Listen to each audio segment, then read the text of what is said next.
Good morning. आज पुनः व्याकरण के बारे में ही चर्चा होगी। इससे पहले वाले वर्ग में वर्ण की जानकारी दी गई, संधि के बारे में बताया गया, संधि की परिभाषा बताई गई, उसके उदाहरण बताए गए, उसके भेद बताए गए। संधि के भेद में स्वर संधि का जिक्र आया, जिसमें आपको बताया गया कि स्वर संधि के कितने भेद हैं।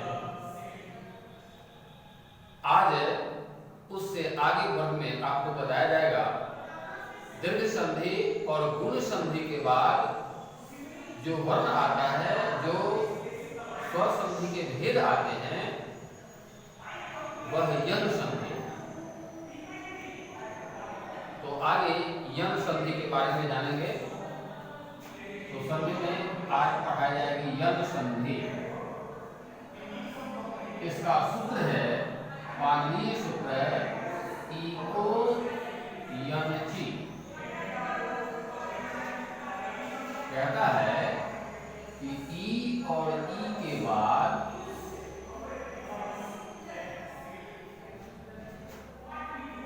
अ या आ वर्ण मिले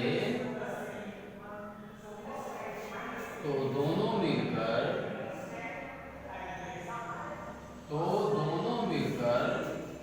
य अथवा या हो जाता है।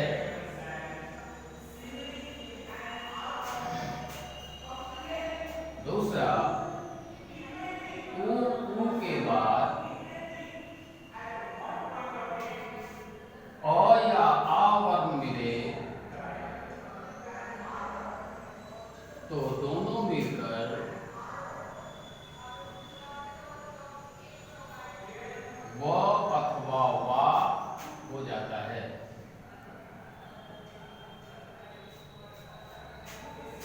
इसी का तीसरा कहता है री के बाद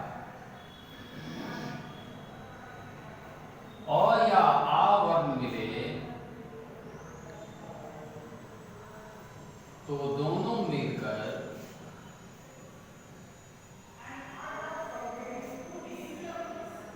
रो या रा हो जाता है। किंतु जब संधि विच्छेद आप बनाएंगे तो रो और रा की जगह पर त्र आएगा और नहीं तो त्रा आएगा, क्योंकि त्र के बारे में पता है कि तो और रो के संयोग से त्र बनता है। इसी रो का जिक्र किया गया। चौथा नियम कहता है कि ली के बाद अ या आ वर्ण मिले तो दोनों मिलकर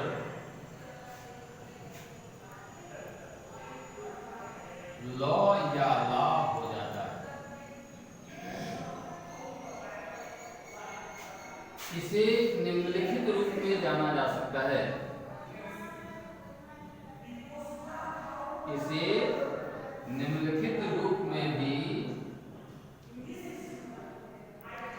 जाना जा सकता है।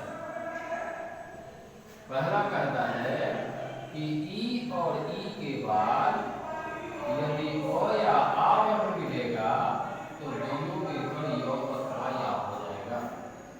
जैसा कि बताया गया ई प्लस अ,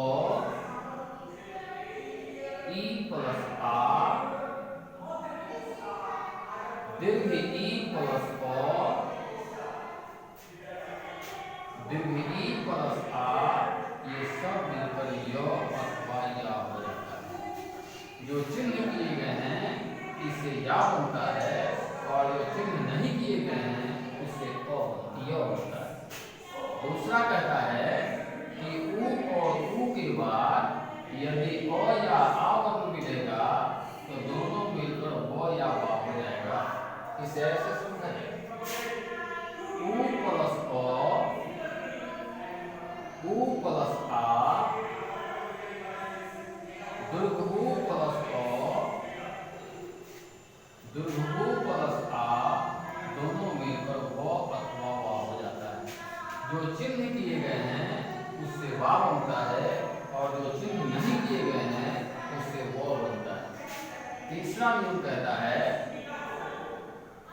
री और री के बाद यदि ओ या आ वर्ण मिले तो दोनों मिलकर रो या रा हो जाता है, जो कि पूर्व में ही संकेत में आपको बताया जा चुका है कि रो और रा के जगह पर रो आएगा और नहीं तो रा। इसे ऐसे भी जाना जा सकता है री प्लस ओ री प्लस आ दीर्घ री प्लस ओ दीर्घ री प्लस आ बराबर रो या रा। उसी तरीके से यदि चौथा नियम देखें तो कहता है कि री के बाद यदि ओ या आ वर्ण मिले तो दोनों मिलकर लो या ला हो जाता है, जैसा कि आप यहाँ देख सकते हैं ली प्लस ओ ली प्लस आ ला लो या ला।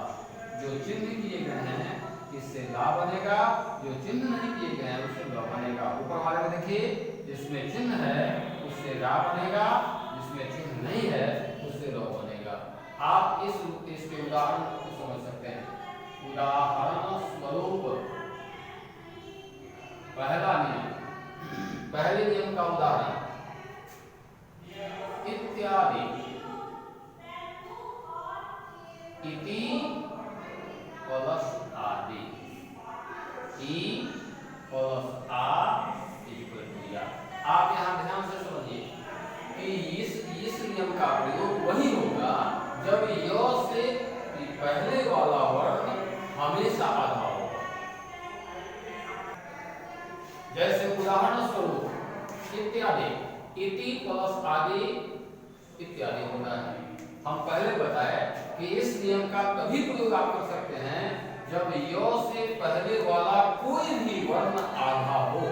जैसे या से पहले वाला वर्ण आधा तो है तो यह आधा तो को पूरा तो किया गया, क्योंकि ह्रस्व ही कहता है इसलिए ह्रस्व ही लगाया गया और आ का आ लिखा गया इसलिए इत्यादि बना।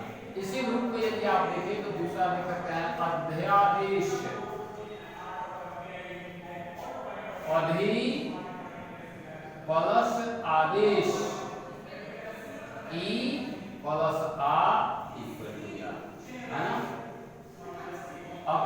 अभ्यास अभि प्लस आश ई प्लस आ या, है ना। अत्यंत अति प्लस अंत ई प्लस अ। इस रूप में इस तरीके से इसे बनाया जाएगा।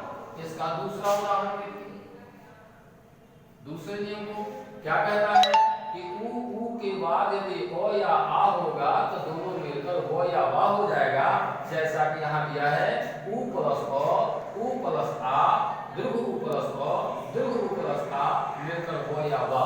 तो इसे भी आप देखें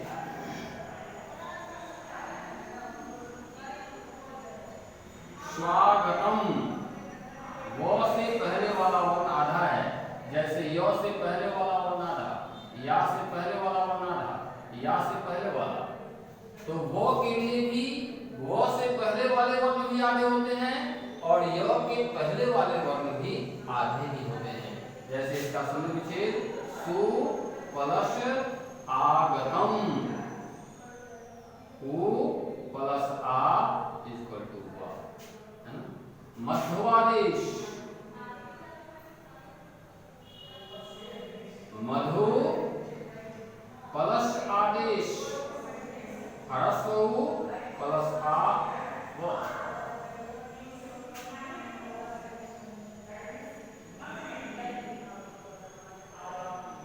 मध्यवरी मधु प्लस अड़ी उ प्लस अ।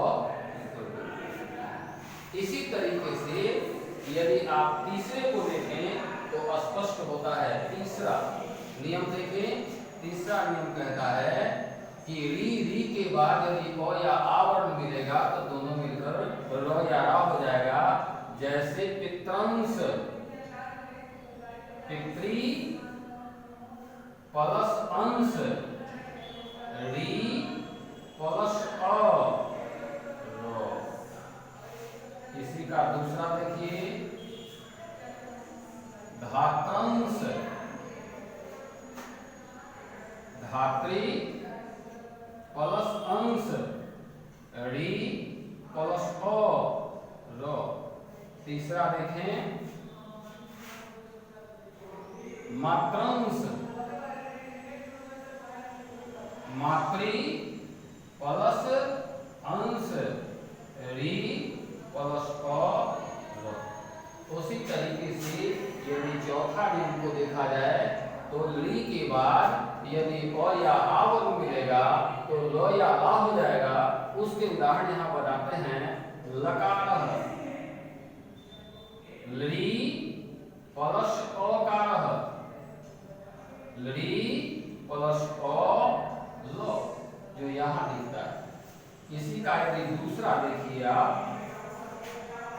तो लाकार, ली प्लस आकार, ली प्लस आ इक्वल टू ला। वैसे ही तीसरा आप देख सकते हैं, लाकृति, ली प्लस आकृति, लाकृति, ली प्लस आकृति, ली प्लस आ इक्वल टू ला। इस तरीके से देखते हैं कि इसके संधि किस रूप में बनाए जाते हैं, किस रूप में बनाए जाते हैं। इसके बाद जो संधि आपके नजदीक है वह है वृद्धि संधि।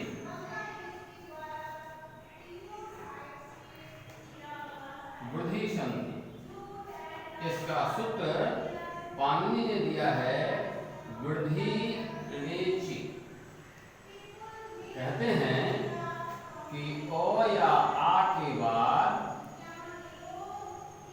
यदि ए या ऐ होगा तो दोनों मिलकर ऐ हो जाता है। जैसे ओ प्लस ए, ओ प्लस ऐ, आ प्लस ए, आ प्लस ऐ इक्वल टू ऐ। वैसे ही यदि दूसरा देखा जाए तो ओ या आ के बाद यदि उ या उ हो, यदि ओ और आ के बाद ओ या ओ हो तो दोनों मिलकर ओ हो जाता है। जैसा कि नीचे आप देख सकते हैं, अ प्लस ओ, अ प्लस ओ, आ प्लस ओ, आ प्लस ओ मिलकर ओ हो जाता है। इसे निम्नलिखित रूप में